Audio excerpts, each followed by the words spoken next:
SP news కి స్వాగతం. Bulletin ముందుగా హెడ్లైన్స్ చూద్దాం.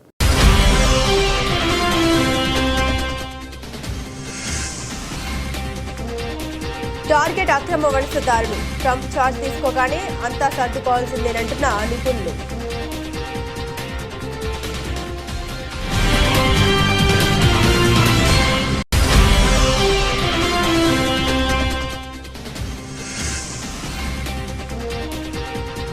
బీజేపీ అగ్రనేత ఎల్కే అద్వానీకి అస్వస్థత, ఆసుపత్రికి తరలింపు.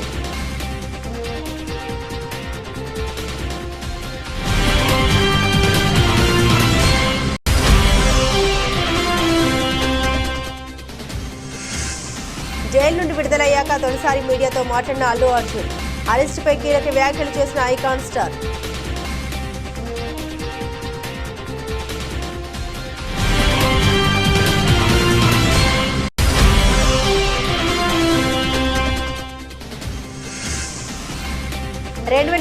లోని ఏపీలో ఎన్నికలు. జమిలి ఎన్నికలపై ఆసక్తికర వ్యాఖ్యలు చేసిన సీఎం చంద్రబాబు.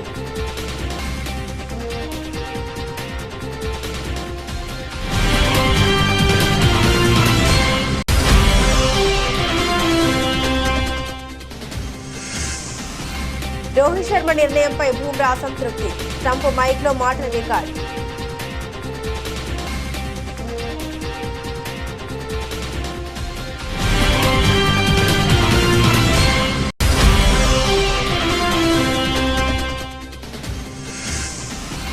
అల్లు అర్జున్ చూసి ఎమోషనల్ అయిన చిరంజీవి భార్య. వైరల్ అవుతున్న వీడియో.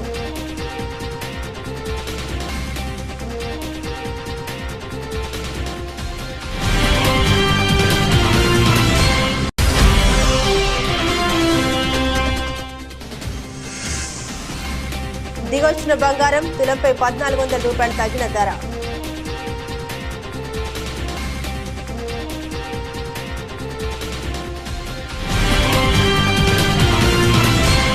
నేషన్ ఫస్ట్, ఆ తర్వాత ఏదైనా, ఇదే లైన్ ఫాలో అవుతున్నారు డొనాల్డ్ ట్రంప్. అగ్రరాజ్య అధ్యక్షుడిగా ఛార్జ్ తీసుకోకముందే రోజుకో బాంబు పేలుస్తూ గుండెలు గుబేల్మనేలా చేస్తున్నారు. ఎన్నికల్లో మాట ఇచ్చినట్లుగా అక్రమ వలసదారులకు అదేంటో తేల్చుడేనని వార్నింగ్లు ఇస్తున్నారు. పౌరసత్వ హక్కుపై కూడా సంచలన స్టేట్మెంట్ ఇచ్చారు ట్రంప్. ఇలా రోజుకొక సంచలన ప్రకటన చేస్తూ కాకరేపుతున్న ట్రంప్ దీంతో ఛార్జ్ తీసుకోకముందే ఇలా ఉందంటే బాధ్యతలు చేపట్టాక ఇతడేనా అన్న చర్చ జరుగుతుంది. అక్కడ ట్రంప్ అధ్యక్షుడిగా బాధ్యతలు చేపట్టాక అక్రమ వలసదారులు సర్దుకోవాల్సిందేనా? సన్నిహిత దేశాలతో ట్రంప్ తీరు మారనుందా? ట్రంపే ఓ సెన్సేషన్. ఆయన డెసిషన్స్ షాకింగ్ న్యూస్. అమెరికా రక్షణ కోసం అధ్యక్షుడినయ్యా, అగ్రరాజ్యం కోసమే పనిచేస్తా, ఇతర దేశాలకు మేలు చేసేందుకు తానిక్కడ లేనంటున్నారు డొనాల్డ్ ట్రంప్. అక్రమ వలసదారుల విషయంలో తన మాట వినని ఏ దేశమైనా మిత్రువైనా సరే ఊరుకునేదే లేదని ఊరమాస్ వార్నింగ్ ఇస్తున్నారు ట్రంప్. పౌరసత్వ హక్కుపై కూడా సమీక్ష ఉంటుందని జలకిచ్చారు. అక్రమ వలసదారుల్ని మెడపట్టి బయటకు గెంటేయడం పక్కన ట్రంప్ తీసుకునే స్టెప్ అతిపెద్ద బహిష్కరణగా మారబోతుందా? ఏం జరుగుతుందో వేచి చూడాలి.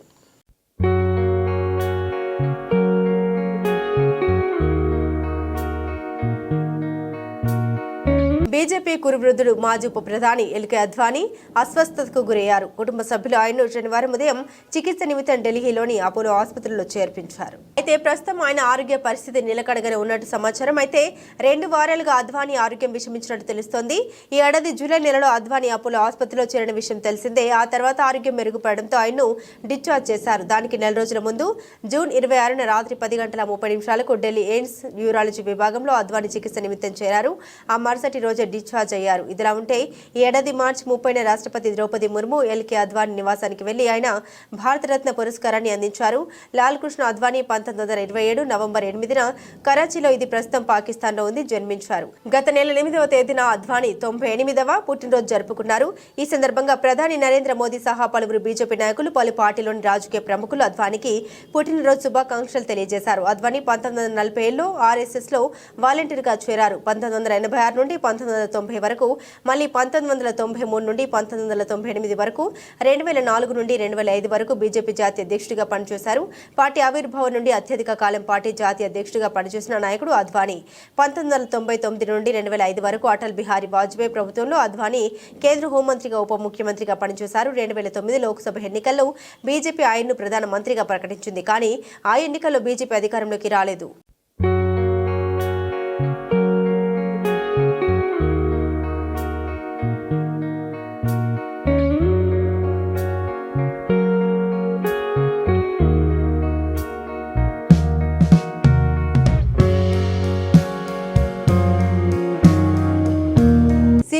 అల్లు అర్జున్ చంచల్గూడ జైలు నుండి విడుదలయ్యారు. శనివారం ఉదయం ఆయన జైలు నుండి బయటకు వచ్చారు. జైలు వెనుక గేట్ నుండి బయటకు వచ్చిన అల్లు అర్జున్ ఎస్కట్ వాహనం ద్వారా గీత ఆర్ట్స్ కార్యాలయానికి వెళ్లారు. అక్కడ సుమారు 45 నిమిషాల పాటు న్యాయవాది నిరంజన్ రెడ్డితో చర్చించారు. బెయిల్పై వచ్చిన జైలు నుండి విడుదల ఆలస్యంపై చర్చించినట్లు తెలుస్తోంది. అనంతరం అక్కడి నుండి జూబ్లీ హిల్స్ లోని తన నివాసానికి వెళ్లారు. జైలు నుండి ఇంటికి వచ్చిన అల్లు అర్జున్ కు కుటుంబ సభ్యులు దిష్టి తీసి స్వాగతం పలికారు. సతీమణి స్నేహారెడ్డి, ఆయన పిల్లలు అల్లు అర్జున్ హత్తుకొని కన్నీరు పెట్టుకున్నారు. కుటుంబ సభ్యులు భావోద్వేగానికి గురయ్యారు. కుటుంబ సభ్యులతో మాట్లాడిన అనంతరం అల్లు అర్జున్ మీడియాతో మాట్లాడారు. అల్లు అర్జున్ మీడియాతో మాట్లాడుతూ, నేను బాగానే ఉన్నాను. అభిమానులు ఆందోళన చెందవద్దు. నాకు అండగా నిలిచిన వారందరికీ ప్రత్యేక ధన్యవాదాలు. నేను చట్టాన్ని గౌరవిస్తా, చట్టానికి కట్టుబడి ఉంటా. బాధిత కుటుంబానికి జరిగిన నష్టం పూడ్చలేనిది. ఆ కుటుంబానికి మరోసారి సానుభూతి తెలుపుతున్నా, వారికి అండగా ఉంటాను. నేను సినిమా చూసేందుకు వెళ్ళినప్పుడు అనుకోకుండా ఘటన జరిగింది. అది ఉద్దేశపూర్వకంగా జరిగింది కాదు. 20 ఏళ్లుగా థియేటర్కి వెళ్లి సినిమా చూస్తున్నా. నా సినిమాలే కాదు, మావయ్య సినిమాలు చూసా. గతంలో ఎప్పుడు ఇలాంటి ఘటన జరగలేదు. తొక్కిసలాట ఘటన దురదృష్టకరమని అల్లు అర్జున్ అన్నారు. Thank you everybody. Andarki namaskaram. Namaste. I like to first thank everybody from all over the country for all your love and support. Thank you each and everybody from all the industries, all the states and all the Indians across the world. Thank you so much for your love and support. I'm very humbled. And I like to thank all my fans for their immense love and support. Thank you. I'm safe. Nenu baane unnanu. Nothing to worry. I'm doing well. Thank you very much. And I also like to tell that I'm a law-abiding citizen. I respect the law, and I will cooperate with them, and I'll do the needful. And very importantly, I would like to give my condolences once again to the family. It is very unfortunate that we went to watch a film and there was an accident, that is totally unintentional. We went to watch a movie and, due to an unfortunate accident, there's been a loss of a person. And we're always very sorry for whatever's genuinely happened. And it's purely out of my personal control. And I've been doing it for that for the last 20 years. Last 20 years I've been going to watch my films, and I've been to that place not just only for my film, but for my uncle's films. I've been there more than 30 times in my life. Never something like this has ever happened. It is purely accidental, purely unfortunate, and I will be there for the family to support them in whatever way I can. We can never cover the loss of a death of a person, but in whatever possible way I will be there for the family to support them. And once again, I like to thank each and every one of you from all over. बहुत शुक्रिया सबके लिए. అందరికీ ప్రతి ఒక్కరికి చూసే ప్రతి ఒక్కరికి మనస్ఫూర్తిగా ధన్యవాదాలు తెలియజేసుకుంటున్నాను. Thank you. జమిలీ ఎన్నికల విధానం అమల్లోకి వచ్చినప్పటికీ ఎన్నికలు జరిగేది 2029లోనని ఏపీ ముఖ్యమంత్రి చంద్రబాబు నాయుడు అన్నారు. శనివారం ఆయన మీడియాతో చిట్ చాట్లో మాట్లాడారు.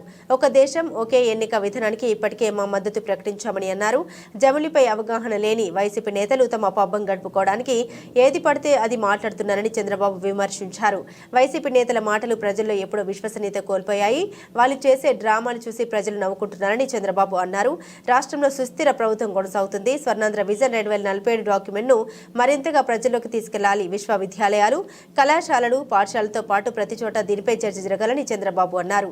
విజన్ 2020 సాకారమైన తీరు నేటి తరం తెలుసుకోవాలి. 1996 నాటి ఆంధ్రప్రదేశ్ పరిస్థితులు, 2020 నాటి పరిస్థితులు బేరీజు వేస్తే విప్లవాత్మక మార్పులు అందరి కళ్ళకు కనిపిస్తున్నాయి. 2047లోనూ అదే పునరావృతం అవుతుంది. స్వర్ణాంధ్ర విజన్ 2040 డాక్యుమెంట్ ఒక రోజు పెట్టి వదిలేసే కార్యక్రమం కాదు. భవిష్యత్ తరాల బాగు కోసం చేసే ఈ ప్రయత్నంలో అందరి భాగస్వామ్యం కావాలని చంద్రబాబు పిలుపునిచ్చారు. రేపటి తరం భవిష్యత్తు కోసమే ఈ విజన్ 2047 అని చంద్రబాబు స్పష్టం చేశారు. సాగునీటి సంఘాలు, సహకారేతర ఎన్నికల ప్రక్రియ షెడ్యూల్ ప్రకారం పూర్తి చేస్తామన్నారు. ఈసారి పెట్టే కలెక్టర్ల కాన్ఫరెన్స్ లో ఎన్నో మార్పులు తీసుకొస్తామన్నారు. సుదీర్ఘ సమీక్షలకు తావివ్వకుండా ప్రశ్నలు సమాధానాల రూపంలో దీన్ని నిర్వహిస్తాం. ముందుగానే కలెక్టర్లు, ఎస్పీలకు చర్చించాల్సిన అంశాలపై ఎజెండా పంపి వాటిపై సమాధానాలు కోరుతామని చంద్రబాబు తెలిపారు. అస్వస్థతతో ఆసుపత్రిలో చేరిన బీజేపీ నేత మాజీ ఉప ప్రధాని అద్వానీ త్వరగా కోలుకోవాలని ఆకాంక్షిస్తున్నామని చంద్రబాబు నాయుడు అన్నారు.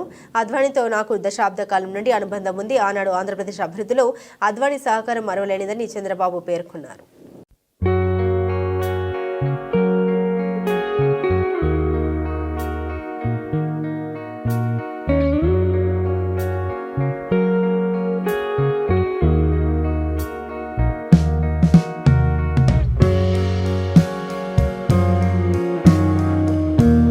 వరంగల్ జిల్లా కలెక్టరేట్లో శుక్రవారం వరంగల్, హన్మకొండ జిల్లాల కలెక్టర్లతో పరకాల ఎమ్మెల్యే రేవూరి ప్రకాష్ రెడ్డి నిర్వహించిన వివిధ అభివృద్ధి కార్యక్రమాల అమలు తీరుపై 2 జిల్లాల అధికారులతో సమీక్ష నిర్వహించడమైంది. ఈ సమీక్ష సమావేశంలో పరకాల ఎమ్మెల్యే రేవూరి ప్రకాష్ రెడ్డి మాట్లాడారు.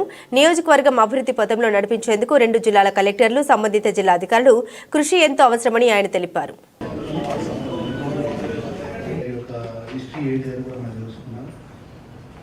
సో ఓవరాల్గా సార్ మళ్ళీ కన్క్లూజన్లో మనం అభిప్రాయం రావచ్చు కలిసి నేను నా యొక్క పర్సనల్ ఒపీనియన్ చెప్పేది కన్నా మురుగుడు చూసినప్పుడు ఏంటి అంటే వాళ్ళు ఇచ్చే సర్వీసెస్ కూడా బాగున్నాయి.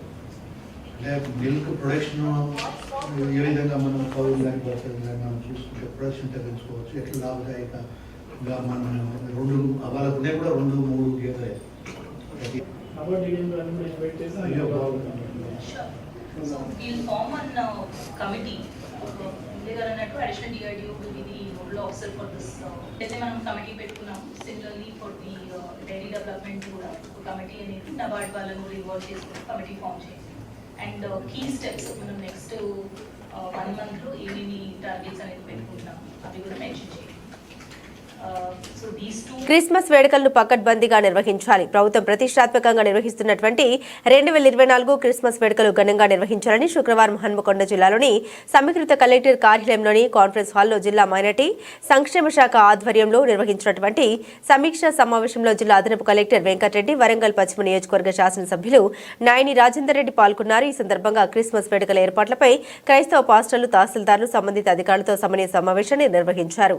ఈ సందర్భంగా ఎమ్మెల్యే నాయని రాజేందర్ రెడ్డి మాట్లాడారు. క్రిస్మస్ వేడుకల కోసం తగిన ఏర్పాట్లను ప్రణాళికబద్ధంగా రూపొందించుకోవాలన్నారు. క్రిస్మస్ పండుగను ఎలాంటి పొరపాట్లకు తావు లేకుండా శాంతియుతంగా జరుపుకోవాలని, పండుగను ప్రశాంత వాతావరణంలో నిర్వహించాలని పేర్కొన్నారు. ప్రభుత్వ మార్గదర్శకాల్ని పకడ్బందీగా అనుసరించాలని సూచించారు. అనంతరం పాస్టర్స్, మత ప్రబోధకులతో కలిసి కేక్ కట్ చేసి క్రిస్మస్ శుభాకాంక్షలు తెలియజేశారు. పండుగ అనేది ఒక గొప్ప పండుగ. కేవలము ఒక ప్రాంతానికో, ఒక ప్రజకో, ఒక తెగకో సంబంధించింది కాదు. ప్రపంచంలో ఉన్న 800 కోట్ల ప్రజలకు సంబంధించిన పండుగ. డాక్టర్ రెవరెండ్ ఐజాక్ అయ్య గారికి వందనాలు తెలియజేస్తున్నాను.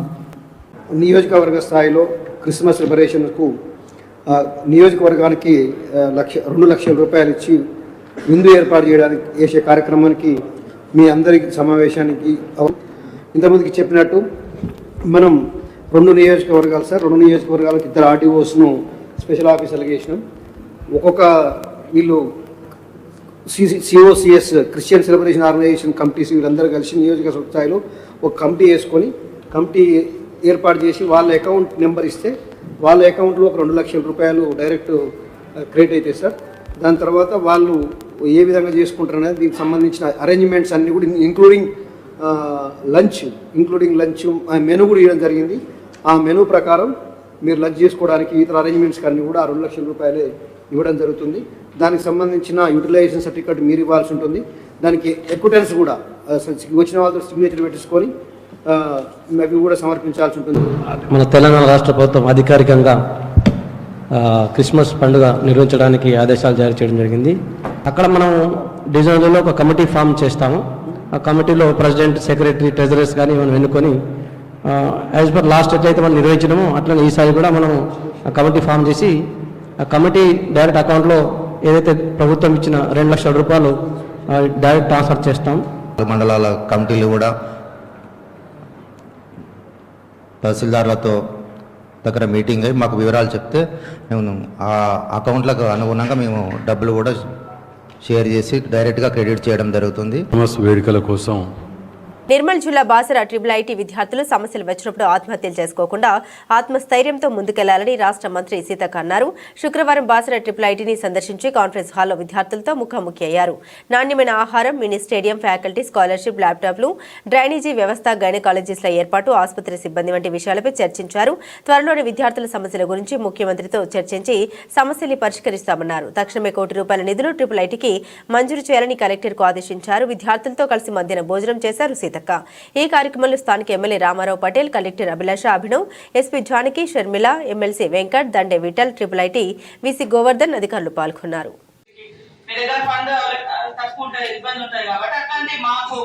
దృష్టి తీసుకొచ్చి ఎందులో ఒక దాంట్లో ప్రొవైడ్ చేసి క్లియర్ అడ్జస్ట్ చేసి ఇస్తా ఉంటాం ఇబ్బంది ఉండకుండా ఉంటుంది. VC sir is very much proud of her. నేనే అడగాలి సార్ తినండి సార్ తిని ఎత్తి జాగ్రత్త సార్ నేనే సార్ ఎట్లా అంటే ఒకసారి వచ్చినట్టు ఎవ్రీ స్టూడెంట్ ఇంటరాక్ట్ దానిలో నిలబడి సార్ ನೀವು ఫాలో అవుతారని ఇంటరాక్ట్ అవుతుంటారు. కొన్ని విషయాలు నేనే గుర్తు చేయాల్సి వస్తుంది సార్ మీరు డిన్నర్ ఈజీగా చేయండి సార్ ఎత్తి జాగ్రత్త అని చెప్పాల్సి వస్తుంది సార్. సో అంటే రివర్స్ అయిపోయాడు. ఇంతమంది పిల్లలు అంటే చాలా అదృష్టం సార్. ఉండడం ఇస్తాం పెట్టిస్తాం ర్యాక్స్ ఇస్తాం అని చెప్పి హైజీనిక్ ఫోటో పెట్టినప్పుడు మేము 140,000 ఎట్లా పే చేయాలనేది మాకు తప్పకుండా దాన్ని అంతా సరిదిద్దుదాం. మాకు కూడా కొంచెం దూరం కాకుండా సబ్మిషన్ నేను వాళ్ళు చాలా రకాలుగా ప్రాబ్లమ్స్ చెప్పారు. యాక్చువల్లీ నిజంగా వాళ్ళది ఇది పాత యూనివర్సిటీ ఇన్ఫ్రాస్ట్రక్చర్ కూడా పాత మన 2024 లో ఉన్నాము కాబట్టి ఇది అప్డేషన్ కావాలి. వాళ్ళు ఇంటర్ 8 లో స్టార్ట్ అవుతున్నా. సో అవన్నీ పాత ఇన్ఫ్రాస్ట్రక్చర్ ఉంది. అప్పుడు ఇంటేక్ కూడా తక్కువ, ఇప్పుడు ఇంటేక్ ఓవర్ ఇంటేక్ ఉంది వాళ్ళు. సో ఈ కెపాసిటీ ఈ స్ట్రెంత్ వాటి ఇన్ఫ్రాస్ట్రక్చర్ లేవు కాబట్టి ఇది రకరకాలుగా ఇష్యూస్ వాళ్ళ పిల్లవాళ్ళు చాలా ధైర్యంగా కాన్ఫిడెంట్ గా చెప్పారు. అవన్నీ ఆల్రెడీ మేడం దృష్టిలో కూడా ఉంది. మన దీని మీద డిసిజన్ కూడా తీసుకుంటాం. అండ్ మ్యామ్ ఇంకొకటి ఓన్లీ నెగటివ్ కాదు, ఇంకా పాజిటివ్ కూడా చాలా స్టోరీస్ ఉంది. వాళ్ళు చాలా అంటే ఇండియా లెవెల్లో వాళ్ళు చాలా కాంపిటీషన్స్ లో పోతున్నారు మ్యామ్. వాళ్ళు యాక్చువల్లీ ర్యాంకింగ్ లో చూస్తే కూడా వాళ్ళ ర్యాంకింగ్ కూడా మంచిగా ఉంది. వాళ్ళు bright students ma'am actually. So ఏదో వాళ్ళు సమస్య చెప్పారు, అది ఎవరిని మనం డిస్కషన్ చేద్దామా.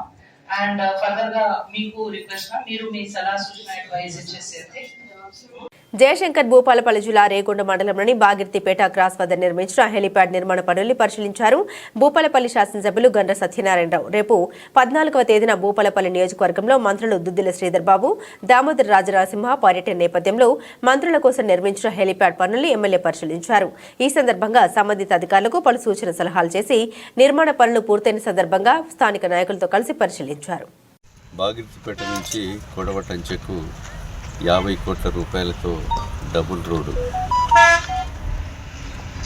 నిర్మాణం కొరకు శంకుస్థాపనకు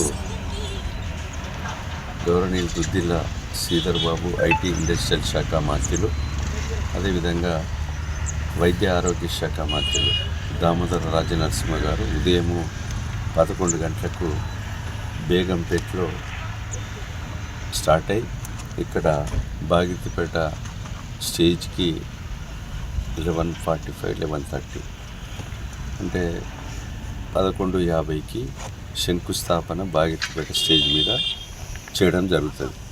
అక్కడ నుండి భూపాలపల్లికి బై రోడ్ ఆయుష్ బిల్డింగ్ ప్రారంభోత్సవం తర్వాత 130 కోట్లతో మెడికల్ కాలేజ్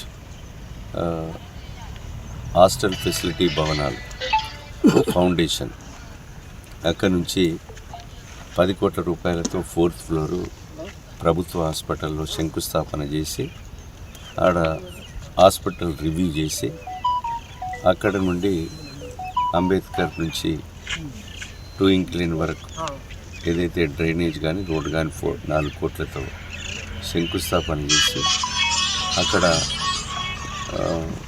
ముగుళ్ళపల్లి మండలానికి అంబులెన్స్ లేదు, ఆ అంబులెన్స్ కొత్తది కూడా మంత్రి గారు ఇవ్వడం జరిగింది ప్రభుత్వ పరంగా. దాన్ని ప్రారంభించి పబ్లిక్ మీటింగ్ చేసుకొని బోర్డర్ గవాస్కర్ ట్రోఫీలో భాగంగా భారత ఆస్ట్రేలియా జట్ల మధ్య బ్రిస్బేన్ వేదికగా 3వ టెస్టు మ్యాచ్ ప్రారంభమైంది. టాస్ గెలిచిన కెప్టెన్ రోహిత్ శర్మ మరో ఆలోచన లేకుండా బౌలింగ్ ఎంచుకున్నాడు. దీంతో ఆస్ట్రేలియా మొదట బ్యాటింగ్కు దిగింది. ప్లేయర్ల మెరుపులు చూద్దామనుకుంటే వరుణుడు ఆటంకం కలిగిస్తున్నాడు. వర్షం కారణంగా మ్యాచ్ ఆగిపోయింది. వరుణుడు ఆటంకం కలిగించే సమయానికి 13.2 ఓవర్ల అంటే సాధ్యమైంది. ఆస్ట్రేలియా తొలి ఇన్నింగ్స్లో వికెట్ నష్టపోకుండా 28 పరుగులు చేసింది. నాథన్ మెక్స్విని, ఉస్మాన్ కావజాలు క్రీజ్లో ఉన్నారు. కాగా పిచ్ పేజర్ అనుకూలిస్తుందన్న అంచనాల నేపథ్యంలో కెప్టెన్ రోహిత్ శర్మ టాస్ గెలిచి ఫీల్డింగ్ ఎంచుకున్నారు. అయితే పిచ్ నుండి బౌలర్లకు ఆశించినంత సహకారం లభించలేదు. బందీ స్వింగ్ అవుతుందని భావించినప్పటికీ అలా జరగడం లేదు. దీంతో బుమ్రా కాస్త అసహనానికి లోనయ్యాడు.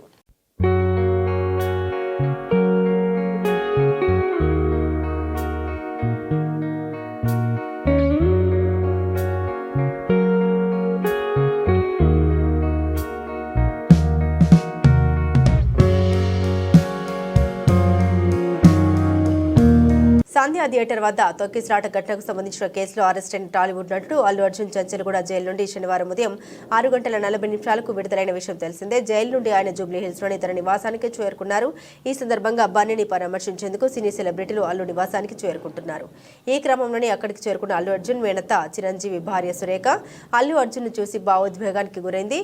అల్లు అర్జున్ కూడా మేనత్తని చూసి దగ్గరికి వెళ్లి హగ్ చేసుకున్నాడు. ప్రస్తుతం ఇందుకు సంబంధించిన వీడియో వైరల్ గా మారింది.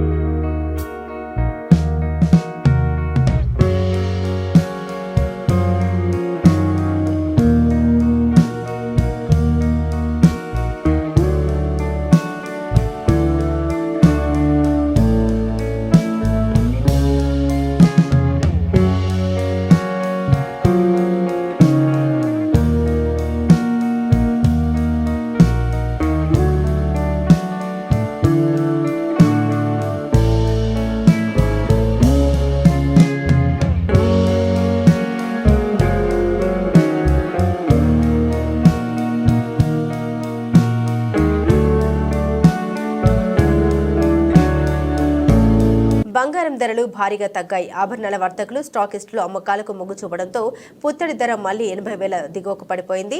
దీనికి తోడు అంతర్జాతీయ మార్కెట్లో అతి విలువైన లోహాలకు డిమాండ్ పడిపోవడంతో శుక్రవారం ఒకే రోజు తులం పుత్తడి 1,400 రూపాయలు తగ్గి 79,500 రూపాయలకు దిగొచ్చింది. అంతకుముందు రోజు ఇది 80,900 రూపాయలుగా ఉంది. ఇటు హైదరాబాద్లోనూ 99.9% స్వచ్ఛత కలిగిన 10 గ్రాముల బంగారం ధర 600 రూపాయలు తగ్గి 78,870కి దిగిరాగా 22 క్యారెట్ల ధర 550 రూపాయలు తగ్గి 72,300 రూపాయలకి దిగొచ్చింది. వెండి ధరలు భారీగా తగ్గాయి. పారిశ్రామిక వర్గాలు నాణ్యాల తయారీదారుల నుండి డిమాండ్ పడిపోవడంతో కిలో 4,200 రూపాయలు తగ్గి 92,800 రూపాయలుగా నమోదైంది. హైదరాబాద్లోనూ 3,000 రూపాయలు తగ్గి 1,01,000 రూపాయలుగా నమోదైంది.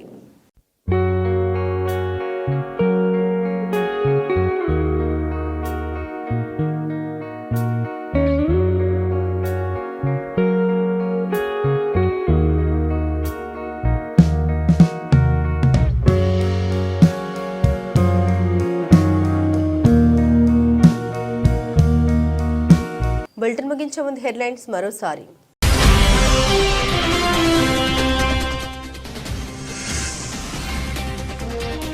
టార్గెట్ అక్రమ వలసదారులు. ట్రంప్ చార్జ్ తీసుకోగానే అంతా సర్దుకోవాల్సిందేనంటున్న నిపుణులు.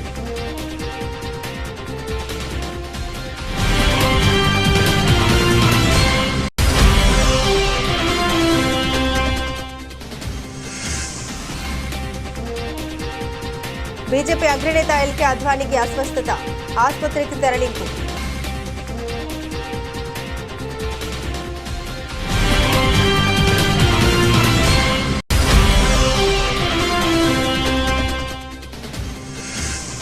జైలు నుండి విడుదలయ్యాక తొలిసారి మీడియాతో మాట్లాడిన అల్లు అర్జున్. అరెస్టుపై కీలక వ్యాఖ్యలు చేసిన ఐకాన్ స్టార్.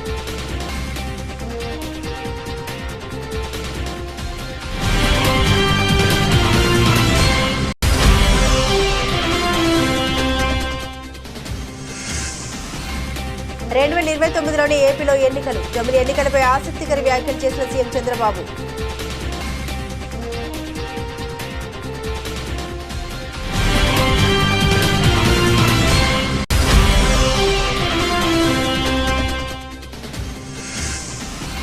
రోహిత్ శర్మ నిర్ణయంపై బూమ్రా అసంతృప్తి. ట్రంప్ మైక్లో మాటల రికార్డు.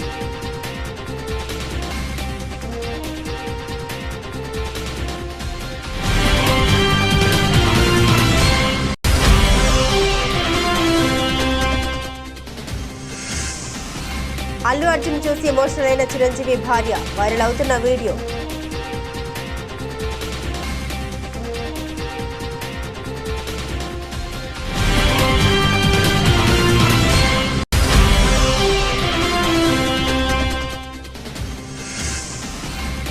దిగొచ్చిన బంగారం తులంపై 1,400 రూపాయలు తగ్గిన ధర.